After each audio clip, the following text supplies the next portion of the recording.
నమస్తే.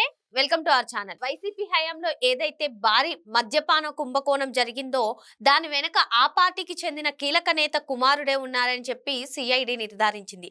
మరి దీనిపై పూర్తిగా విశ్లేషించడానికి మనతో పాటుగా ఉన్నారు ప్రముఖ సోషల్ యాక్టివిస్ట్ శ్రీలీల గారు. వారిని అడిగి పూర్తి వివరాలు తెలుసుకుందాం. మేడం నమస్తే madam.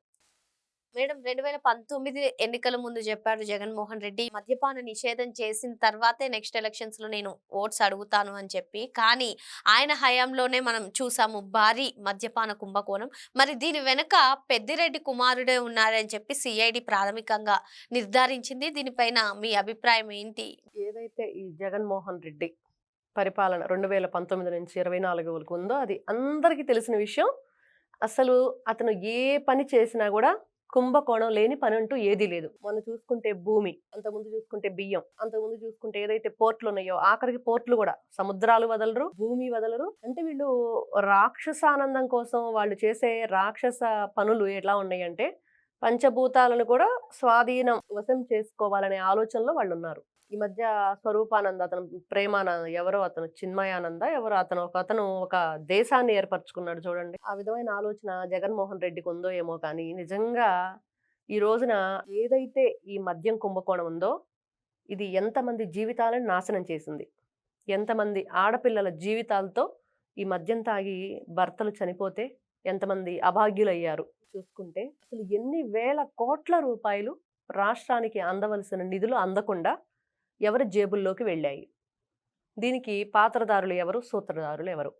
Jaganmohan Reddy big boss, don. ఈ కుంభకోణాలన్నిటికీ డాన్ జగన్మోహన్ రెడ్డి.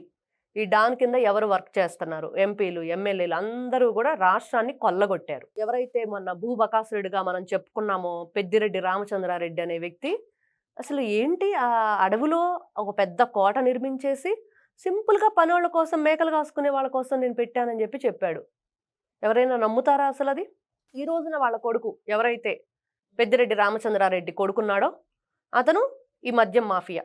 ఏదైతే ఈ మద్యానికి సంబంధించిన వీళ్ళు తీసుకొని ఏదైతే కల్తీ చేశారో ఈ డిస్టిలర్లు ఉంటాయి, ఏదైతే మద్యం తయారీ డిస్టిలర్లు, దానికి సంబంధించినవన్నీ కూడా వీళ్ళు ప్రతి ఒక్కటి ఎవరికి సంబంధించిన ఎవరి దగ్గర ఎంత దోచుకున్నారు ప్రతి ఒక్కటి ఈ రోజున ఎవరైతే కసిరెడ్డి రాజశేఖర్ రెడ్డి అనే వ్యక్తి ఉన్నాడో అతన్ని ఒక మెయిన్ ఏదైతే ఒక తెర ముందు ఉంచి తెర వెనుక వీళ్ళ చీకటి భాగవతం అంతా ఈ రోజున బయటపడింది. ఏం చేశారు అనేది. కొన్ని వేల కోట్ల రూపాయలు వాళ్ళు దీనికి దుర్వినియోగం చేసి వాళ్ళు ఏదైతే వాళ్ళు దుర్వినియోగం అంటే రాష్ట్రానికి అందకపోతే వాళ్ళ జేబుల్లోకి వెళ్తే దుర్వినియోగమే చేశారు. చేసి ఎంతమంది జీవితాలు నాశనం అయిపోయాయి. యువత వీళ్ళు ఏదైతే పిచ్చి జగన్ బ్రాండ్, జే బ్రాండ్ అని చెప్పేసి మద్యం, అసలు జగన్మోహన్ రెడ్డి ఏమని ప్రామిస్ చేశాడు ఫస్ట్ రాష్ట్ర ప్రజలకి? మద్యం అనేది ఉండదమ్మా, అసలు మద్యం అసలు లేనే లేదు, నేను మద్యం తీసేస్తున్నాను అని చెప్పాడు. తర్వాత అసలు అది లేకపోతే రాష్ట్రాన్ని ఎలా నడిపించాలి అని చెప్పేసి తన వైఖరితో తన బ్రాండులను వేసుకొని కల్తీ మద్యం తయారు చేసి అసలు వాళ్ళ కబ్జాలే. ఇంకా అవి కూడా ఈ డిస్టిలరీలు ఏవైతే ఉంటాయో అవన్నీ కూడా వీళ్ళు కబ్జా చేసేసి వాళ్ళ పేరు మీద వీళ్ళు రన్ చేసేసారు. వెళ్ళి కూర్చుంటారు అంతే. వాళ్ళు కూర్చొని జే బ్రాండ్ అని చెప్పేసి ఈ రోజున జగన్మోహన్ రెడ్డి ఏదైతే పాస్బుక్ల మీద ఏదైతే పంట పొలాల భూములు రాళ్ళు మీద తన బొమ్మలు వేయించుకున్నాడో వీళ్ళు కూడా ఒక బొమ్మ పెట్టేసుకుని జగన్మోహన్ రెడ్డిది అక్కడికి వెళ్తే మేము కబ్జా చేసేసాం. డిస్టిలరీలను కూడా అలానే కబ్జా చేసేసి వీళ్ళు స్వాధీనం చేసుకొని దానిలో ఏదైతే ఈ కల్తీ మద్యాన్ని తయారు చేసి రాష్ట్రానికి కల్తీ మద్యాన్ని ఏరులై పారించారు. ఎంతోమంది మనం కొంతమంది సినిమా ప్రముఖులు కూడా ఎవరైతే డ్యాన్స్ సంబంధించిన అతను కొరియోగ్రాఫర్ అతను కూడా ఈ మద్యం వల్లే చనిపోయాడు అనేది మనం న్యూస్లో కూడా చూసాము. కల్తీ మద్యం తాగి రాకేష్ మాస్టర్ అనే వ్యక్తి. ఇంకొక అతను కూడా ఒక సినీ నటుడు కూడా అతను చెప్పాడు, ఇట్లాంటి బీరు తాగటం వల్ల నా హెల్త్ అంతా పాడైపోయింది అని. ఇలాగా ఎంతోమంది, కొంతమందే బయటకు వచ్చారు. రాని వాళ్ళు, చనిపోయిన వాళ్ళు. ఏదైతే ఈ జగన్మోహన్ రెడ్డి ఏదైతే జనాలను తన మీటింగులు రావాలి అని కోరుకుంటాడో ఆ టైంలో గంజాయి యువతకి. అసలు రాష్ట్రానికి యువత ఎంత ముఖ్యమండి. వాళ్ళు ఒక మంచి అభివృద్ధి పదం వైపు మనం ఎలా నడిపించాలనేది మానేసి వీళ్ళు రాష్ట్రాన్ని సర్వనాశనం చేశారు. దాంట్లో ఈ రోజున వీళ్ళు చేసినవన్నీ కూడా ఒక్కొక్కటిగా బయటకు వస్తున్నవైను ఈ రోజున సిఐడి వాళ్ళు ఏదైతే ఇది ఉందో ఈ మద్యం కుంభకోణం ఒక అతిపెద్ద కుంభకోణం. దీనికి కర్మ క్రియ జగన్మోహన్ రెడ్డి అయితే ఆ కింద నడిపించింది పెద్దిరెడ్డి రామచంద్రారెడ్డి కుమారుడు.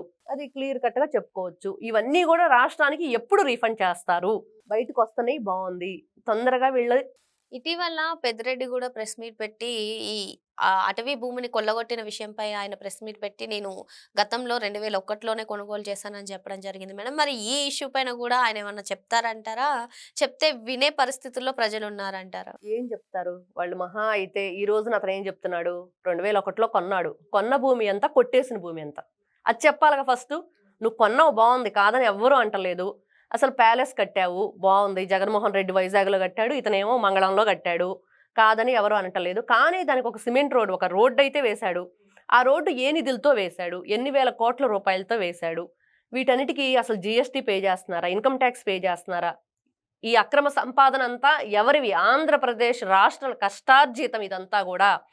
ఆ ప్రజలకు వీళ్ళు అబద్ధాలు చెప్పి మభ్యపెట్టి 2019లో అధికారంలోకి వచ్చి వీళ్ళు చేసిన ఈ అన్యాయాలు, అఘాయిత్యాలు, ఈ మద్యం మాఫియా, గంజాయి, మాదక ద్రవ్యాలు, పోర్టుల్ని కబ్జాలు చేసేసి కాకినాడని ఏదైతే ఇప్పుడు వైజాగ్ ఉంది, ఈ పోర్టుల్లో కూడా వీళ్ళు అక్రమ మద్యం రవాణా చేయడానికి, గంజాయి రవాణా చేయడానికి, స్మగ్లింగ్ చేయటానికే ఇవన్నీ కూడా వీళ్ళు మెయిన్ వీళ్ళకు ఒక డాన్లకి డెన్లుగా పెట్టుకున్నారు. జగన్మోహన్ రెడ్డి పరిపాలన ఈ విధంగా సాగింది. ఈ మద్యం మాఫియాలో వీళ్ళు ఎవరైతే ఈ రామచంద్రారెడ్డి భూ కుంభకోణంలో ఉన్నాడో, వాళ్ళ కొడుకు ఈ మద్యం మాఫియాలో ఉన్నాడో, ఇదంతా కూడా బయటికి రావాలి. వీళ్ళు రాష్ట్రానికి దోచుకున్నది దాచుకున్నది రీఫండ్ చేసి తీరాలి. మరి మొత్తానికి జగన్మోహన్ రెడ్డి ప్రభుత్వంలో ఇదే విధంగా సాగిందని చెప్పి పెద్దిరెడ్డి, అదే విధంగా మిథున్ రెడ్డి, వీళ్ళే కాకుండా ఎవరైతే అరాచకాలు చేశారో వారందరూ కూడా ప్రజలకు ఆన్సర్ చెప్పాలని చెప్పి మేడం చెప్తున్నారు. Thank you madam.